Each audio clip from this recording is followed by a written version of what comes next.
Хүний эрхийн үндэсний комисс болон хөдөлмөр нийгмийн хамгааллын яам хамтран 2023 онд нээлттэй хяналт шалгалтыг зохион байгуулсан байна.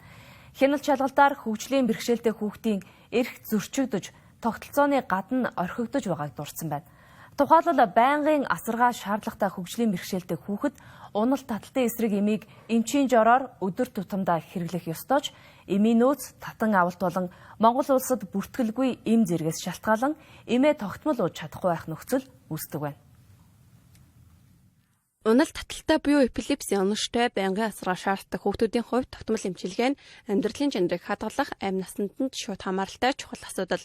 Гэвч эдгээр хүүхдүүдэд зайлшгүй шаардлагатай юмуд нь Монгол улсад бүртгэлгүй гэх үндслээр галь дээр саатуулагдаж, хураагдаж байгаагсуудан олон гэр бүл хүндэтгэл орчээ.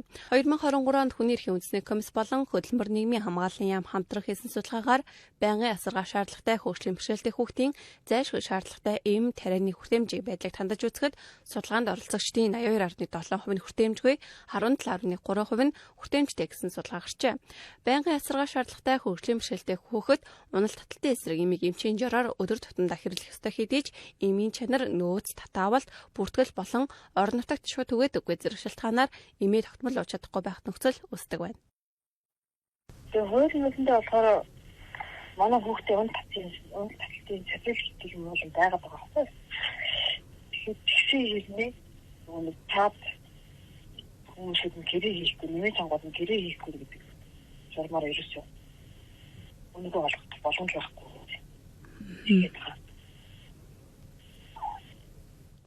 Тэгээ ер нь олдсон бас маа гэсэн үг үү? Тийм, олдсон юм уу? Тэгээд олдож байсан чинь аюу үнэтэй. Надад бол энэ нөхөд аюу хүндрэлтэй байж шүү дээ. Тэгээд өмнө мөнгө гэж болохоосоо асаргаанд оруулдаг. Авах юм уу болохоор асаргаанд авахгүй. Заавал асарсан юм уу гэж асаргаанд оруулна гэдэг. Байнгын асаргаа шаардлагатай тэгээд уналт таталтын эм хэрэгэлдэг хүүхдүүдийн хувьд бол энэ эмийн хүртээмжил бол хамгийн тулгымц асуудал гэж байна.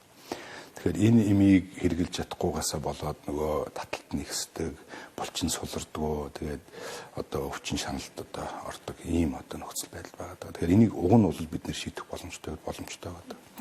Яг хоо ихэнх эцэг эхчүүд маань одоо гадаадд хүүхдээ эмчлүүлээд тэгээд эмчлүүлсний ард дараа нь хэрэглэх ёстой тэр эм тариаг нь бол өөртөө авчирч өгдөг. Тэр нь Монгол улсад бүртгэлгүй бол энэ өөрөө зөрчил болж хувирдаг.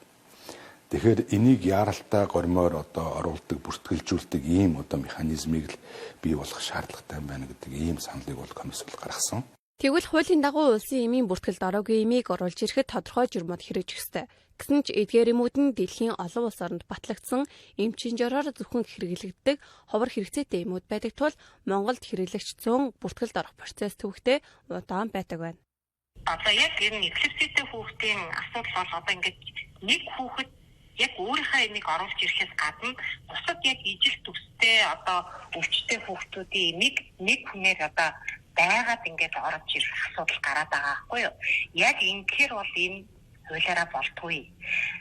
Энэ нь яагаад энэ болтгүй вэ гэхээр 227-гийн нийтээр зорчигч өөрөө хэрэглэх болгон тухайн зорчигчийн хаяган дээр байгаа гэр бүлийн гишүүн болон төрөл хатангийн хүмүүс гэж байгаа. Тэгэхээр тухайн хүн өөрийнхөө хаяган дээр байх л одоо гэр бүлийнхаа гишүүдийн хэрэгцээний эмийг авчирна гэхээр одоо ижил төстэй энэ одоо хүүхдүүдийн эмийг авчирна гэсэн заалт байхгүй учраас одоо хуулийн энэ заалтаар бол болохгүй болчиход байгаа байхгүй яг ийм л асуудал байдаг юм гол нь саатуулагдаад байгаа. Байгалийн хувьд бол мэдээж хэрэг эрсдэл байдаг. Яагаад тэгэхээр энэ ихэнх тохиолдолд энэ уналт таталтын эсрэг юм бол нөгөө масууруулах, тайвшруулах юм одоо бодис агуулсан байдаг. За энэ нь бол буруугаар бас ашиглагддаг. Тэгээд хүүхэд залуучууд одоо тэрийг одоо ууж хэрэгжилж томтдог, тэг мансуурдаг. Тэгээд ийм одоо бас эрсдлийг дагуулдаг. Тэгтээ тэглээгээд бид нар урдсан сэргийлж нэгээд өөр одоо хүүхдүүдийн амь нас эрүүл мэндийг бол хохирох ийм одоо бас шийдэл бол байж болохгүй. Тийм учраас энийг бид зохицуулах хэрэгтэй. Тэгээд яг ихэнх хүүхдүүд бол бүгд нь бол бүх хүүхдүүд тийм одоо байнгын асаргаа шаардлагатай уналт таталтын одоо ийм эмгэгтэй хүүхдүүд бол уналт татдаг хүүхдүүд бол бүгдээр бүртгэлтэй байдаг. Эмчийн хяналтанд байдаг. Тэгэхээр энийг бол бид нэр хянаад хяналт тавиад тэгээд тэр нөгөө шаардлагадах хэрэгэлдэг эмийг ингээд оруулах ийм одоо нөхцөл боломжийг бүрдүүлэх ийм л одоо хэрэгцээ шаардлага байгаа гэж харж байна. Эдгээр хуулийн тохиолдлыг мөрдөхөн зүйсний хэрэгч нөгөө талдаа хүүхдийн амнаас эрүүл мэнд гэдэг хамгийн чухал асуудал гэдгийг хүний эрхийн үндэсний комиссийн гишүүн хэлж байна. Тиймээс эмнэлзэн хувьд батлагдсан зайлшгүй шаардлагатай эмүүдийг тодорхой нөхцөлд хэрэглэгчдэд хүргэх гайлын тусгай зохицуулт хийх шаардлагатай байна. Чанаргүй эмийн асуудал, үнэтэй байгаа асуудал. За дараагийнх нь манай улсад нийлүүлэгдгүй, эрдгүү, хүртээмжгүй эмүүдийг бид нар яаж шийдэх вэ гэдгийг бодлого гаргацсан. Эхнээс нь энэ одоо чанаргүй эмийг зах зээлээс гаргах, чанартай эмийг хямд үнээр нийлүүлэхийн нэгдсэн одоо хилцэл их бодлого маань хийж хэрэгжээд үр дүнгээ өгөөд эхэлсэн. Энэ дээр бид нар энэ унал таталтай эмүүдийг бас оруулж байгаа.